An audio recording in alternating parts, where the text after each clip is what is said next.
Hello students. तो जैसा कि आप सभी लोगों का एसएससी सीजीएल का एग्ज़ाम चल रहा है, तो यहाँ पर जो फोर्थ शिफ्ट का एग्ज़ाम है आपका 24 जुलाई का, वो हो चुका है समाप्त। तो 24 जुलाई का फोर्थ शिफ्ट में जो भी क्वेश्चंस पूछे गए थे सारे क्वेश्चंस का एनालिसिस करवाने वाले हैं। बस आप सभी को वीडियो के लास्ट तक बने रहना है। बाकी अगर आपने शेयर नहीं किया है, अगर शेयर और लाइक वगैरह नहीं किया हुआ है अभी तक, तो वो भी कर देंगे जल्दी से। बाकी चैनल को ज़रूर सब्सक्राइब करके रखेंगे, क्योंकि यहाँ पर हर एग्ज़ाम से रिलेटेड एनालिसिस और आपको हर शिफ्ट का मिलता रहता है। सभी की प्लेलिस्ट बनी हुई है, अगर कोई भी आपका दिन का छूटा हुआ है तो आप जा कर के देख सकते हैं।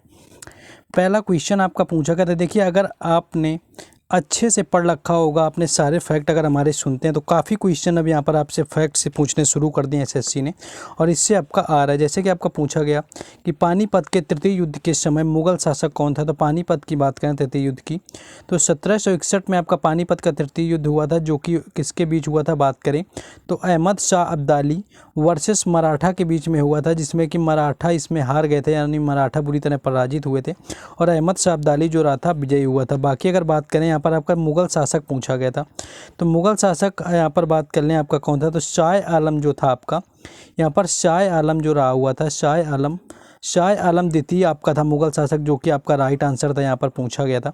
बाकी अगर अंतिम मुगल शासक पूछा जाए तो यहाँ पर आपका बहादुर शाह जफर जो है आपका द्वितीय हो जाएगा। अंतिम मुगल शासक अगर आपसे पूछ लिया जाए, पानीपत का अगर आपसे प्रथम युद्ध किसी दिन पूछ लिया जाता है, आगे आने वाले शिफ्ट वाले सभी लोग याद करके रखेंगे, तो 1526 में बाबर और लोधी के बीच में ये होता है पानीपत का प्रथम युद्ध, जिसमें कि बाबर ने लोधी को हराया हुआ था, यानी कि इब्राहिम लोधी को, और उसके बाद 1526 में मुगल साम्राज्य की नींव दिल्ली में डाल दी गई थी। बाकी दूसरे की बात करें तो दूसरा पानीपत का युद्ध 1556 में होता है। अकबर और हेमू के बीच में पानीपत का जो द्वितीय युद्ध था वो लड़ा गया था, और इसमें भी अगर बात करें तो विजेता आपका अकबर रहा हुआ था, और हेमू बुरी तरह यहाँ पर पराजित हो गया था। तो ये सारे फैक्ट आपको सुनते रहना है। नेक्स्ट क्वेश्चन देखेंगे। नेक्स्ट क्वेश्चन यहाँ पर है कि लता मंगेशकर का जन्म कौन से शहर में हुआ था। तो लता मंगेशकर की अगर बात करें आपका, तो इंदौर इसका राइट आंसर हो जाएगा, यानी कि इंदौर में लता मंगेशकर का जन्म हुआ था। इनका ब्राह्मण परिवार में या पंडित दीनानाथ शंकर के यहाँ पर हुआ था, इंदौर में, जो कि मध्य प्रदेश में आता है। बाकी और बात कर लें इनसे रिलेटेड, तो 2001 में भारत रत्न से लता मंगेशकर को सम्मानित किया गया था, और भारत की स्वर कोकिला के नाम से इन्हें जाना जाता है, यानी कि स्वर कोकिला कहा जाता है लता मंगेशकर को भारत की। और ये आपको बता चुके हैं कि और एक आपका यहाँ पर हो जाएगा लता मंगेशकर जो दीनानाथ पुरस्कार है, जो कि अभी हाल में ही शुरू किया गया, यानी कि लता मंगेशकर दीनानाथ पुरस्कार, इसका सबसे पहला विजेता कौन रहा हुआ है, यानी सबसे पहले ये किसे दिया गया है, तो नरेंद्र मोदी इसका राइट आंसर हो जाएगा, यानी नरेंद्र मोदी को सबसे पहले लता मंगेशकर दीनानाथ पुरस्कार से सम्मानित किया गया है। तो सारे यहाँ पर आप लोग याद करते चलेंगे, जिससे कि आपको आगे जो है क्वेश्चन में आपको दिक्कत ना हो।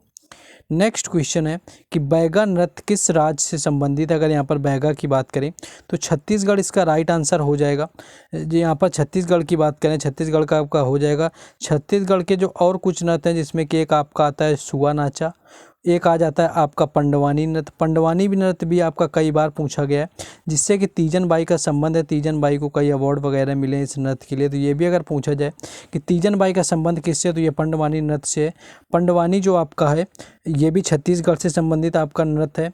तो ये सारे क्वेश्चन आपको याद रखने। बाकी और बात करें तो जो बैगा जनजातियाँ हैं वो आपके बिलासपुर के मैकाले पर्वत श्रृंखला में रहती हैं, और बिलासपुर आप सभी को पता है कि छत्तीसगढ़ के अंतर्गत आता है।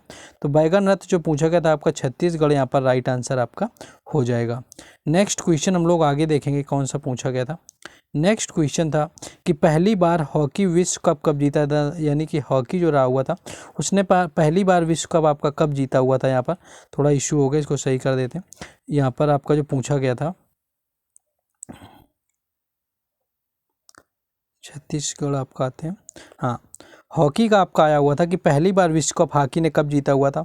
तो 1975 इसका राइट आंसर हो जाएगा, यानी हॉकी विश्व कप में जो भारत ने कोलालमपुर में 1975 में दर्ज अपनी की हुई थी जीत, जो कि आपका भारतीय पुरुष टीम की 1975 में सफल ट्रॉफी जीती हुई थी। और अगर बात करें 2023 का किसने जीता हुआ है, 2023 का जो आयोजन है हॉकी विश्व कप का वो भारत में किया गया। भारत के साथ इसका विजेता की बात कर लें तो इसका विजेता जो रहा हुआ था वो जर्मनी रहा हुआ था। बाकी बाकी अगर उप विजेता रहे तो आपका यहाँ पर बेल्जियम को हराया हुआ था, यहाँ पर आपका हो जाएगा। तो जर्मनी इसका विजेता रहा हुआ है। 2023 का हॉकी विश्व कप का भारत ने जीता हुआ है। और ओलंपिक में ऐसा खेल जिसमें कि अब तक सबसे अधिक बार गोल्ड मेडल जीते हुए हैं वो कौन सा खेल है, तो हॉकी उसका भी राइट आंसर हो जाएगा, जो कि हॉकी के अंदर अब तक कुल 8 बार स्वर्ण पदक जीत चुके हैं ओलंपिक में, यानी हॉकी की टीम ने ओलंपिक के अंदर 8 पदक जीते हुए हैं। और बात कर लेंगे थोड़ा ओलंपिक 2020 का जो आपका ओलंपिक हुआ था, जिसमें कि ओलंपिक में कुल 7 पदक जीते भारत ने, आपका 1 2 का 4 था, यानी कि 1 गोल्ड 2 सिल्वर 4 ब्रॉन्ज था। बाकी टोक्यो जो पैरा ओलंपिक हुआ था उसमें 24 पदक जीते हुए थे, जिसमें कि 5 गोल्ड आपके शामिल थे। और 2 गोल्ड जीतने वाली अगर बात करी जाए खिलाड़ी कौन सी थी पैरा एथलीट, तो अवनी लेखरा आपका राइट आंसर हो जाएगा, यानी अवनी लखेरा ने जो है 2020 वाला जो टोक्यो पैरा ओलंपिक हुआ था इसमें 2 पदक जीते हुए थे स्वर्ण पदक।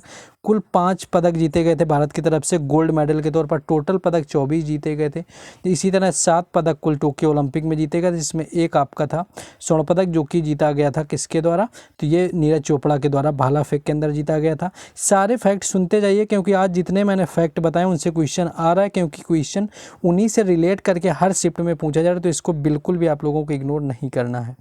नेक्स्ट आगे हम लोग देखेंगे भाला फेंक के अंदर नीरज चोपड़ा ने जीता हुआ था। नेक्स्ट था कि चंपारण सत्याग्रह कब हुआ था, तो चंपारण अगर सत्याग्रह की बात करें तो 1917 इसका राइट आंसर हो जाएगा। चंपारण का जो सत्याग्रह था वो एक तरह का किसान आंदोलन था, गांधी जी ने किया हुआ था बिहार के अंदर, और उन्होंने चंपारण की धरती पर पहला अपना आंदोलन किया हुआ था। बाकी अगर बात करें कि ये दक्षिण अफ्रीका से कब लौटे थे, तो 1915 राइट आंसर हो जाएगा, यानी कि 9 जनवरी 1915 को गांधी जी दक्षिण अफ्रीका से वापस आते हैं, और इसीलिए 9 जनवरी को जो होता है आप सभी लोगों का प्रवासी दिवस मनाया जाता है। तो ये भी क्वेश्चन आपका पूछा जा सकता है, क्योंकि पहले एक दिन इस शिफ्ट में पूछा जा चुका है, तो ये आपको याद रखना है। बाकी आपका होम रूल जो आपका था, एक आपका होम रूल जो है आंदोलन किताब लिखी हुई थी, होम रूल से संबंधित पूछा गया था एक दिन, तो उसका भी राइट आंसर गांधी आपका होता है। नेक्स्ट क्वेश्चन देखेंगे, लेकिन आपको पेड पीडीएफ के लिए बता दें कि जो आपको पेड पीडीएफ है, आप अगर अभी तक के जितने भी आपके एग्ज़ाम हुए हैं एसएससी सीजीएल के सभी एग्ज़ाम के पीडीएफ एक साथ आपके मर्ज कर दी गई हैं, और आगे भी आपको उसी में मर्ज करके अपडेट करके प्राइवेट ग्रुप में मिलती रहेंगी, जिसमें कि ज़्यादा से ज़्यादा क्वेश्चन आपको ऐड करने। शुल्क मात्र 25 रुपये रखा गया, जो कि बिल्कुल ना के बराबर है। तो 25 रुपये के शुल्क में आप इस नंबर पर व्हाट्सएप कॉन्टैक्ट करके आप पीडीएफ परचेज कर सकते हैं। तो जिन लोगों को बाकी फ्री की पीडीएफ इन सारे क्वेश्चन की टेलीग्राम चैनल और व्हाट्सएप ग्रुप में दी जाती है। नेक्स्ट क्वेश्चन था कि मौलिक कर्तव्य संविधान के किस देश से लिया गया। देखिए मौलिक कर्तव्य से आपका कई बार पूछा गया, थर्ड शिफ्ट में ये था कि किस देश में सबसे पहले लागू हुए, तो रूस इसका राइट आंसर होगा। और वहीं से आपका मौलिक कर्तव्य जो है संविधान भारत में लिया गया था, भारत के मूल संविधान में नहीं था। 42वां संविधान संशोधन होता है 1976 के अंदर, जिसमें कि भारतीय संविधान में मौलिक कर्तव्य आपके लिए गए थे। बाकी अगर मौलिक अधिकारों की बात करें तो यूएसए यानी कि अमेरिका राइट आंसर हो जाएगा, जहाँ से आपके लिए गए हैं मौलिक अधिकार। बाकी मौलिक कर्तव्य रूस से लिए गए हैं। नीति निर्देशक अगर तत्वों की बात कर लें तो ये आपके लिए गए हैं आयरलैंड के संविधान से नीति निर्देशक तत्व लिए गए हैं। मौलिक कर्तव्य जो हैं आपके भाग 4A के तहत रखे गए हैं, कई बार पूछा जाता है 4A में रखे गए। अनुच्छेद 51 यानी कि आर्टिकल 51 के A के तहत जो है आपके मौलिक कर्तव्यों को रखा गया है। नेक्स्ट क्वेश्चन आगे देखेंगे। नेक्स्ट जो एक आपका क्वेश्चन पूछा गया था, और यहाँ पर नेक्स्ट आगे देखेंगे कि भारत में जनसंख्या विस्फोट की अवधि किसके रूप में मानी जाती है। तो 1951 से लेकर के 1981 तक जो थी आपकी जनसंख्या वृद्धि सबसे अधिक हुई थी, इसीलिए जनसंख्या विस्फोट की अवधि के रूप में इन सालों को जाना जाता है। कई बार एसएससी एग्जाम में ये क्वेश्चन पूछा जाता है, क्योंकि यह था कि यह मृत्यु दर में तेज़ी से गिरावट हो, लेकिन आपका प्रजनन दर बहुत अधिक रही हुई थी।